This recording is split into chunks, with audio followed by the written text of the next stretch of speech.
ತುಳುನಾಡಿನ ನದಿ ಬಂದರುಗಳಲ್ಲಿ ಒಂದಾದ ಬಸರೂರು ಶಿವಾಜಿ ಮತ್ತು ಮರಾಠ ಸೇನೆಯಿಂದ ಸಂಪೂರ್ಣ ಸುಡಲ್ಪಟ್ಟು ನಾಶ ಹೊಂದಿ 361 ವರ್ಷ. ಬಸರೂರು ಅಕ್ಕಿ ರಫ್ತಿನ ಬಂದರು ಎಂದು ಖ್ಯಾತಿ ಗಳಿಸಿತ್ತು. ಕೆಳದಿ ಸೇನೆಯು ಗೆರೆಸೊಪ್ಪೆ ಕಾರ್ಗಿಲ್ ನಾಶ ಮಾಡಿ ರಾಣಿ ಭೈರಾದೇವಿಯನ್ನ ಕೊಂದ ಬಳಿಕ ಇಲ್ಲೆಲ್ಲ ಜೈನ ಆಡಳಿತದ ಹಿಡಿತಗಳು ತಪ್ಪಿದ್ದವು.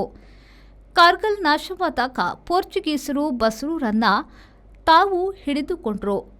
ಗೆರಸೊಪ್ಪಿಯಲ್ಲಿ ಕಾಳುಮೆಣಸು ಹಾಗೂ ಬಸರೂರಿನಲ್ಲಿ ಅಕ್ಕಿ ರಫ್ತು ಪೋರ್ಚುಗೀಸರ ಮೂಲಕ ಹಿಂದಿನಿಂದಲೂ ನಡೆಯುತ್ತಿತ್ತು.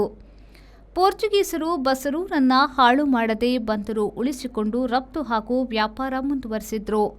1665 ಫೆಬ್ರವರಿ 13ರಂದು ಶಿವಾಜಿಯ ಮರಾಠ ಸೇನೆ ಬಸರೂರಿಗೆ ಮುತ್ತಿಗೆ ಹಾಕಿತು.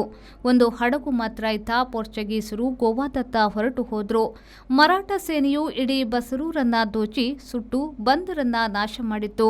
ಬಸರೂರು ಬಂದರು ಹೋಯಿತು, ಮುಂದೆ ಹಳ್ಳಿಯಾಯಿತು.